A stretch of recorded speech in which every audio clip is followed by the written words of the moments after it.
पूरे हरियाणा को राम राम।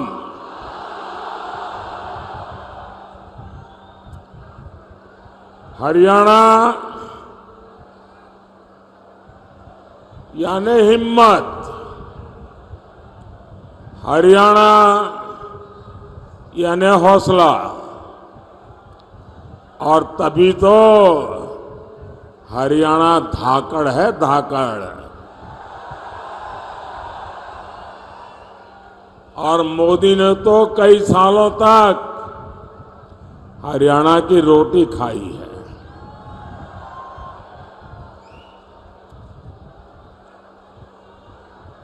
और हरियाणा की तरह ही मोदी ने 10 साल तक सरकार भी धाकड़ चलाई है।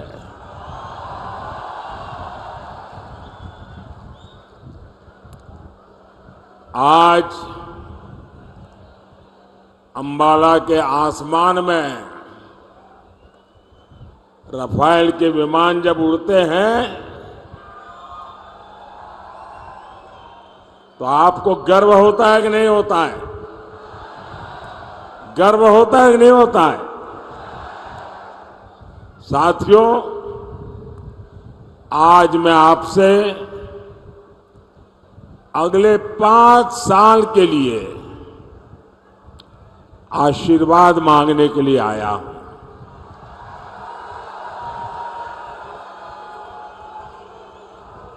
आप इतनी बड़ी संख्या में यहां आए, मैं आपका बहुत बहुत आभारी हूं। आज मेरे बहुत पुराने साथी, संगठन में भी काम किया, सरकार में भी काम किया, हमारे रतनलाल जी कटारिया जी की बरसी है। मैं उन्हें भी अपनी श्रद्धांजलि देता हूं। भाइयों और बहनों, 4 जून में अब सिर्फ 17 दिन बचे हैं। 4 चरणों के चुनाव में कांग्रेस और इंडी गठबंधन, ये उनके सारे साथी, सारे दल 4 चरण में चारों खाने चित्त हो चुके हैं।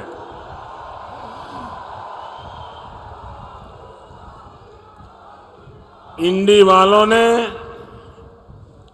देश के खिलाफ जो भी दांव पेच चले थे,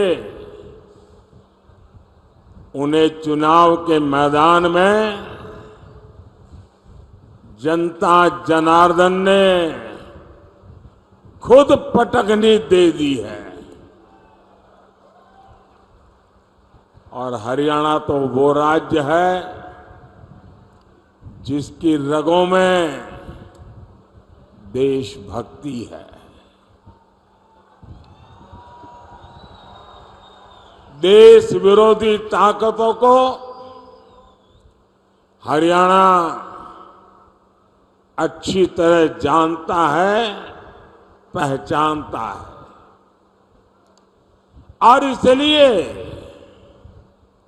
हरियाणा का गांव-गांव, घर-घर एक ही आवाज में बोल रहा है, फिर एक बार, फिर एक बार, फिर एक बार। साथियों, जब देश में एक धाकड़ सरकार होती है तो दुश्मन भी कुछ करने से पहले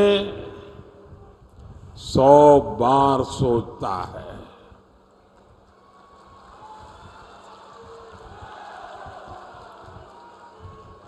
आज आप देखिए, जो पाकिस्तान 70 सालों से भारत को परेशान कर रहा था, जिसके हाथ में बम का गोला रहता था, आज उसके हाथ में भीख का कटोरा है।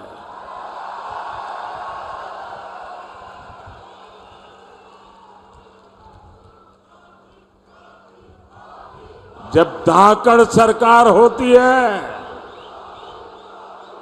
तो ऐसे ही दुश्मन कांपता है। साथियों,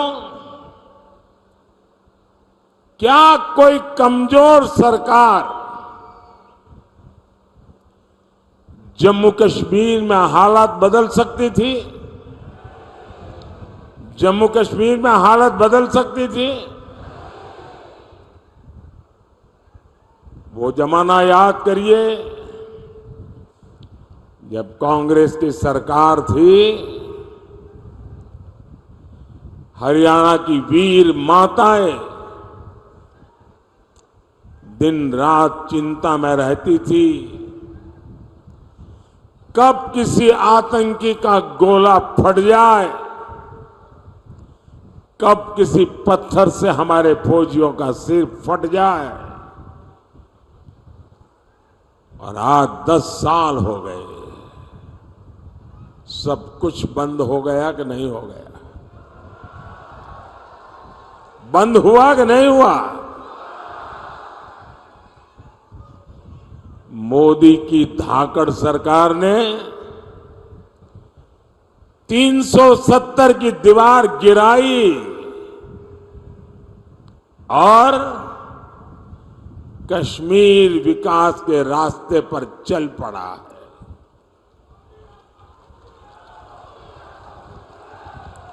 भाई और बहनों, कांग्रेस का इतिहास हमारी सेनाओं को, फौजियों को धोखा देने का रहा है। देश का पहला घोटाला कांग्रेस ने भारत की सेना में ही किया था। इस ट्रैक रिकॉर्ड को कांग्रेस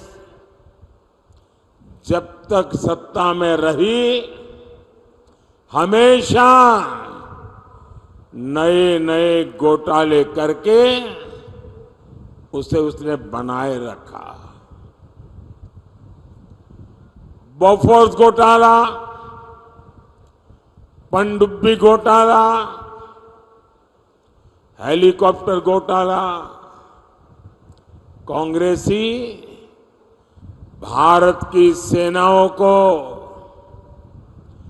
कमजोर बनाकर रखते थे। जानते हैं क्यों? ताकि विदेश से हथियार मंगाने के नाम पर मोटी कमाई कर सके।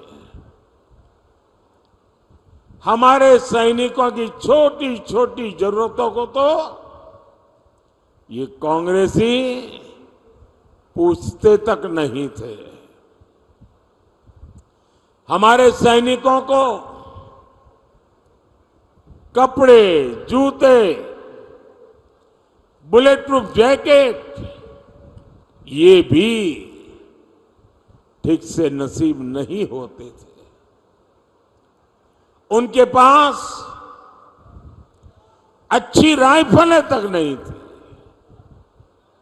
उन्हें लाठी देकर कहा जाता था कि आतंकियों की गोलियों का मुकाबला करो। और जब मोदी सरकार में आया तो उसने कहा अब ये नहीं चलेगा। मैंने भारत की सेनाओं को आत्मनिर्भर बनाने का अभियान शुरू किया। आज सेना को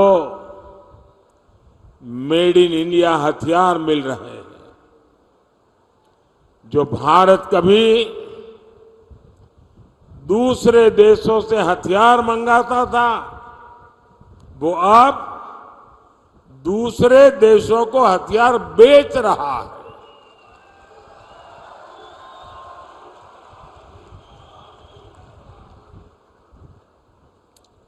साथियों, कांग्रेस ने हमारे पूर्व सैनिकों के साथ भी विश्वासघात किया। 4 दशक तक कांग्रेस पूर्व सैनिकों को 1 रैंक 1 पेंशन के लिए तरसाती रही। और जब 2013 में उनको लगा कि मोदी एक बहुत बड़ी चुनौती बन गया है, तो उन्होंने जाते जाते 1 रैंक 1 पेंशन के लिए 500 करोड़ रुपए का बजट में प्रावधान किया। और वो 500 करोड़ का कागज लेकर के इस शहजादे हरियाणा में पूर्व सैनिकों के सम्मेलन करते थे, पंजाब में जाते थे, हिमाचल में जाते थे और भ्रम फैलाने का काम करते थे कि देखिए हमने वो आरोपी कर दिया, 1 रैंक 1 पेंशन कर दिया। इनकी झूठ बोलने की इतनी हिम्मत है, इनकी झूठ बोलने की इतनी आदत है, बड़े बड़े पत्रकार भी भ्रम में रहते हैं। ऐसा शानदार झूठ बोलते हैं लोग। भाइयों बहनों, जब आपने मुझे सेवा का अवसर दिया, मोदी ने डंके की चोट पर 1 रैंक 1 पेंशन का वायदा पूरा किया।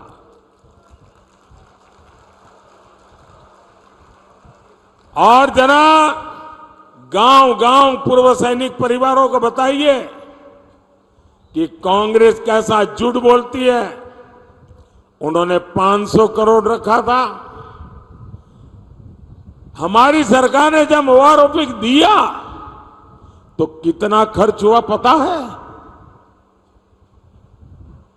उन्होंने 500 करोड़ का खेल खेला था, हमने 1 रैंक 1 पेंशन दिया, तो अब तक 1,20,000 करोड़ रुपए, उससे भी ज्यादा मोदी हर सैनिक की परिवार को पहुंचा चुका है। अब आप बताइए, 500 करोड़ कागज पे लिख करके देश के लिए जीने मरने वाले, देश के लिए जान की बाजी लगाने वाले, और हरियाणा कुरुक्षेत्र की धरती जहां सत्य विजयी होता है, उस धरती पर पूर्व सैनिकों के सामने झूठ बोलने का पाप किया था।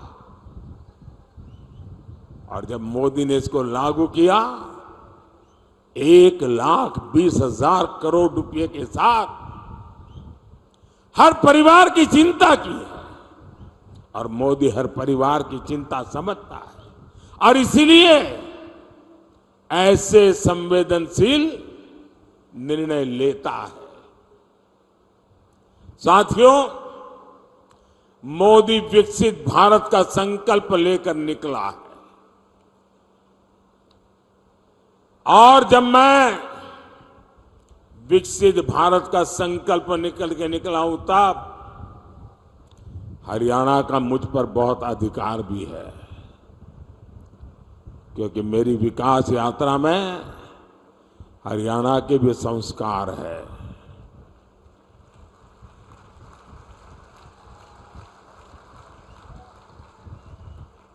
मैं आज आपको गारंटी देता हूं, आपका सपना ही मेरा संकल्प है।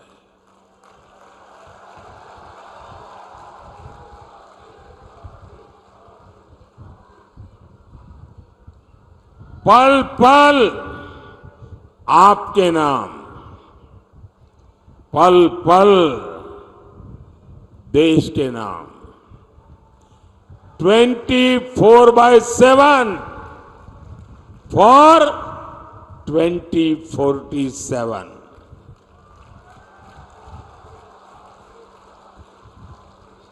भाइयों बहनों,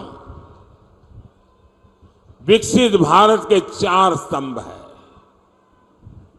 गरीब, युवा, महिला और किसान। मोदी इन 4 स्तंभों को ऐसी मजबूती देना चाहता है ताकि मेरा देश मजबूत हो, मेरा हिंदुस्तान मजबूत हो। किसानों का कल्याण मोदी की प्राथमिकता है। 2014 से पहले के 10 साल में कांग्रेस की सरकार ने देश के किसानों से सिर्फ, और ये भी मेरा एक काम करेंगे, जरा मैं आपको पूछता हूं, मेरा एक काम करेंगे? जरा हाथ ऊपर करके बताइए, करेंगे? ये मैं जो आंकड़ा बोलता हूं याद रखेंगे? किसानों को जाके बताएंगे? धीरे धीरे हाथ नीचे हो रहा है, बताएंगे? कांग्रेस के जमाने में सिर्फ 7.5 लाख करोड़ रुपए का अनाज एमएसपी पर खरीदा गया था, कांग्रेस के जमाने में। 10 साल में कितना? 7.5 लाख करोड़ का एमएसपी पर अनाज खरीदा गया था। ये किसानों के नाम पर राजनीति करते हैं ना। 10 साल में 7.5 लाख करोड़। और मोदी ने क्या किया? 10 साल में 20 लाख करोड़ रुपए का एमएसपी में हमने किसानों से अनाज खरीदा है। यानी 3 गुना अनाज एमएसपी पर खरीदा गया है। और पहले तो पैसा मिलने में भी कई महीने लगते थे। अब पैसा सीधे किसान के नाम पर बैंक के खाते में जमा हो जाता है। साथियों, कांग्रेस ने गन्ना किसानों को सिर्फ और सिर्फ धोखा दिया है। आज गन्ने का एफआरपी करीब करीब 350 रुपये क्विंटल है, जबकि कांग्रेस की सरकार करीब 210 रुपये प्रति क्विंटल देती थी। ये आंकड़े याद रखना, मुंह तोड़ जवाब देना है झूठ बोलने वालों को। 2014 में जब हम लोग आए तब गन्ने का बकाया करीब 60,000 करोड़ रुपया था। किसान का पैसा था, उसकी मेहनत का पैसा था। 60,000 करोड़ रुपया बकाया था, जबकि इसी साल हमने 1,14,000 करोड़ की पेमेंट की है। यहां अंबाला, करनाल और कुरुक्षेत्र के किसानों को पीएम किसान सम्मान निधि के भी मैं सिर्फ इसी इलाके का बोल रहा हूं, इसी एक इलाके में 650 करोड़ रुपए से ज्यादा किसानों के खाते में ट्रांसफर किए गए। साथियों, आज दुनिया के सामने भारत सुपर फूड लेकर के गया है। न्यूट्रिशन की दुनिया में दुनिया को बहुत कुछ देने की ताकत भारत में है और इसलिए ग्लोबली पोषक आहार उसका हब बनाने की हमारे पास ताकत है।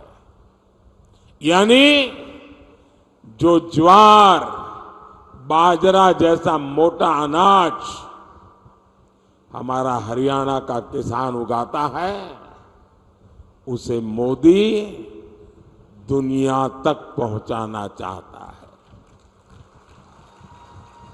और इसलिए हमने सारे देश में एक पहचान बने, इसलिए इस मोटे अनाज को श्री अन्न नाम से पहचान दी है। और हमने पूरे दुनिया के लिए अंतर्राष्ट्रीय मिलेट ईयर मनाया। और इसकी ताकत देखिए, विश्व के लोगों को जब मैं कहता हूं कि हमारे छोटे छोटे किसानों के द्वारा पैदा होता है, कम से कम पानी में होता है, एनवायरमेंट फ्रेंडली होता है, केमिकल और फर्टिलाइजर की दुनिया से दूर होता है, तो दुनिया के लोगों को अचरज होता है।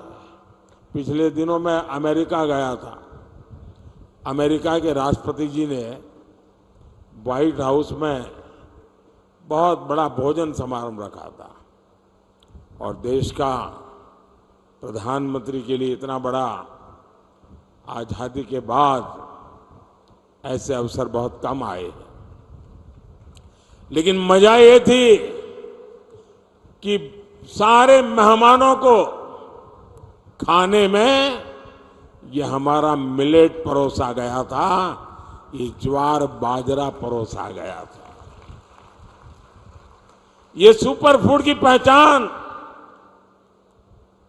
मेरे हरियाणा, राजस्थान, ये जो राज्य है, उनके किसानों के लिए बहुत बड़ा अवसर लेकर आई है। साथियों, हम एक बहुत बड़ी, दुनिया की सबसे बड़ी योजना उसको लेकर के आए हैं। हम 2 लाख से ज्यादा गोडाउन बनाने पर काम कर रहे हैं। हमारे देश में अनाज के इतने बड़े भंडारण, उस दिशा में हम काम कर रहे हैं। आने वाले 5 साल में हम आलू, प्याज और टमाटर किसानों के लिए विशेष क्लस्टर बनाने जा रहे हैं। साथियों, मोदी की एक और गारंटी खेती में ड्रोन क्रांति की है और इसकी जिम्मेदारी मैं माताओं बहनों को दे रहा हूं। मैं गांव की महिलाओं को ड्रोन पायलट की ट्रेनिंग दे रहा हूं, लाखों रुपया का ड्रोन उनको दे रहा हूं। और हरियाणा के कृषि क्षेत्र को जिस तरह यहां की माताएं बहनें संभाले हुए, आप देखिएगा खेती के ड्रोन के इस्तेमाल में भी हरियाणा सबसे आगे रहेगा।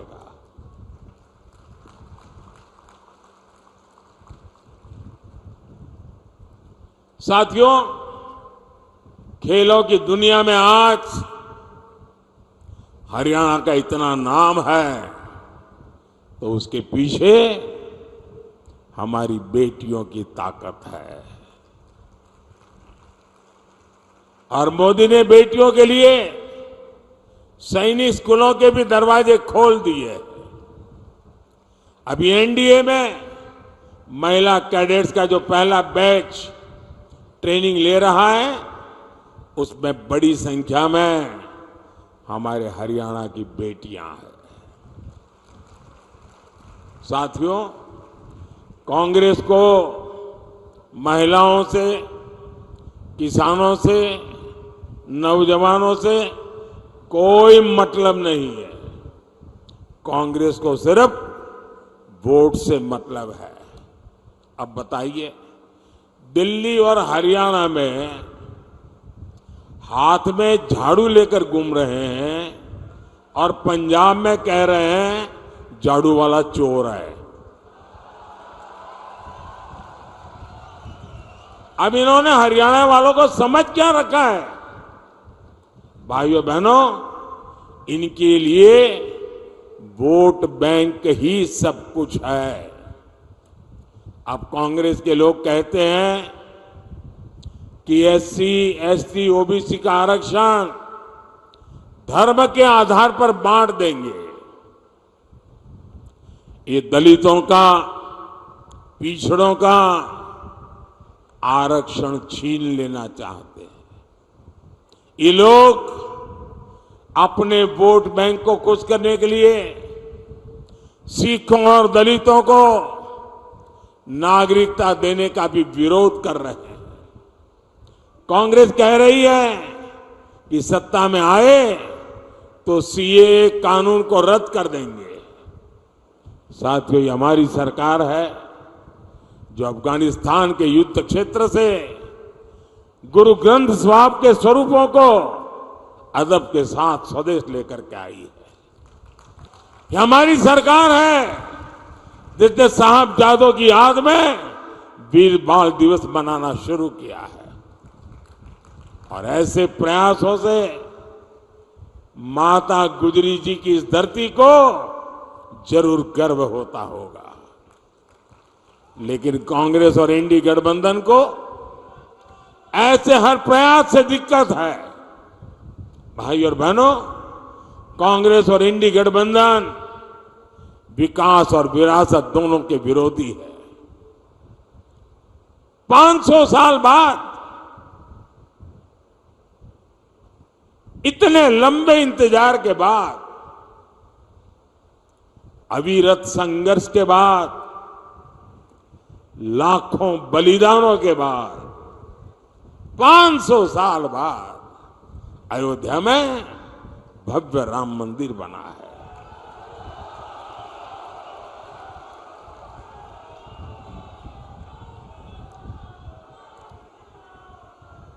पूरा देश राममय हो चुका।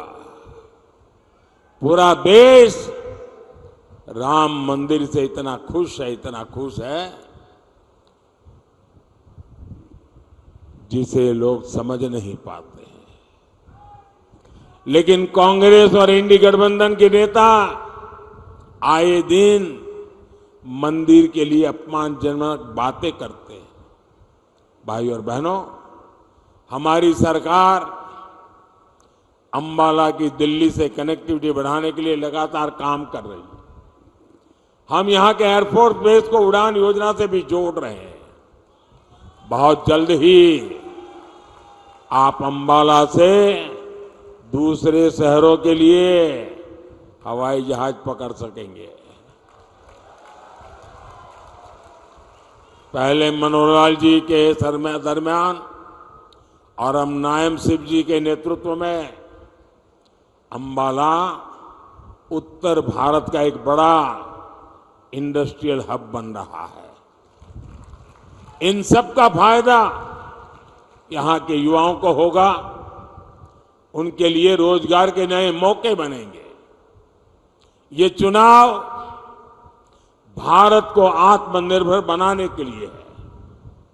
ये चुनाव भारत को विकसित बनाने के लिए है। ये चुनाव देश का प्रधानमंत्री कौन हो, किसके हाथों में देश सुपुर्द किया जाए, इसके महत्व वाला चुनाव है। साथियों, 25 मई को आपके यहां चुनाव है